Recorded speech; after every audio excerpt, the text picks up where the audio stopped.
Good afternoon, everybody. Colin here with PowerbookReviews.com, and today I'm going to be giving you an overview tour of the Powerbook G4 800 megahertz titanium. I've looked this computer up on eBay. It seems like it's a pretty rare laptop.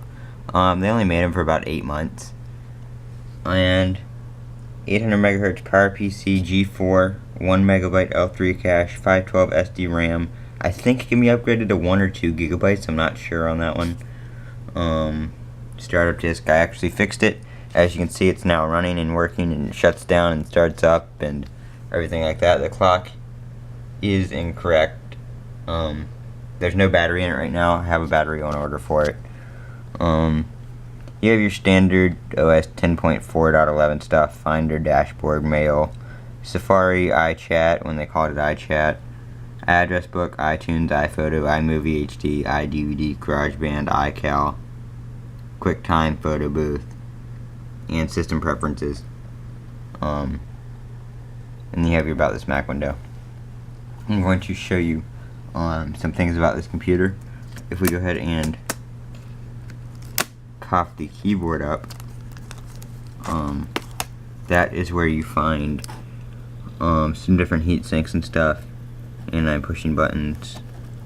You find your RAM right there. Pretty sure that's your battery connector down there. Looks like that's where it goes. Bunch of different stuff down there. You can actually take this out from the bottom. But it gets pretty warm. And the keyboard just snaps back down. No problem. You have your trackpad with the one button. Not much damage on it. You can see some wear and tear on the hinges. I did get this for free from the place I intern at. It doesn't latch properly. It does fall asleep. You can see a very faint sleep indicator light. Wakes back up. See the Apple logo kind of turn off there. I don't know if you can see that.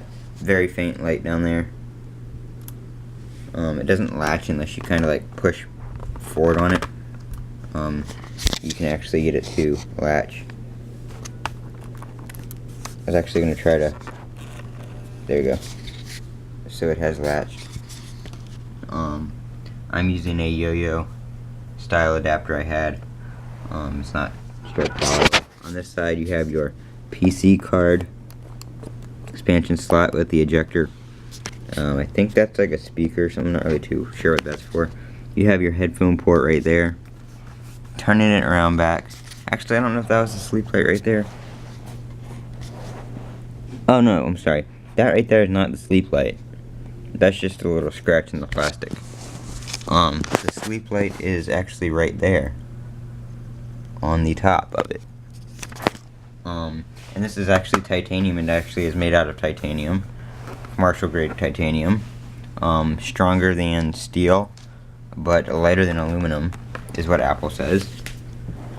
Back here is where you find your ports. You have a modem connection, a audio in, an S video out, a DVI out, which can be used for you can mirror the display or have dual displays, 2 USB 1.1, an Ethernet, and a Firewire 400, I'm assuming, I think, is what that is. Then you have your charging port right here, and your Kensington lock slot on the back corner. And that's what you have as far as ports. And you have your CD drive up here, which, if you hear this,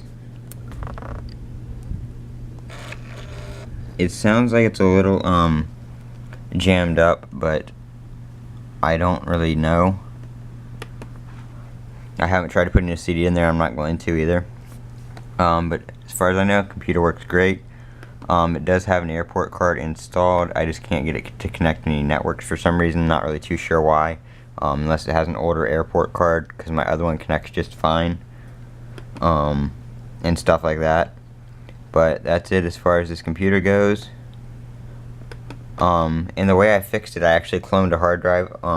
I have a white iBook G4, G3, something like that, and I got a new hard drive for it, and the old one, and I cloned it to a new one, and I had that old hard drive, which is what's in here.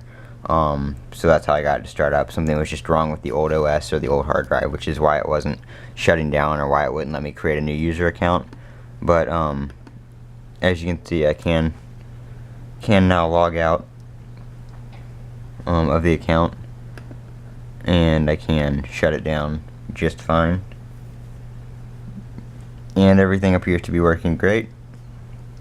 So that is the Powerbook G4 Titanium. This model was $3,100 brand new. Like I said, got it for free. Works fine. So I'll be doing some tours of my other overviews of my other laptops, old collectible Macs and stuff like that. So this has been Colin with Apple Reviews. Have a great day. Don't forget to comment, rate, and subscribe for more.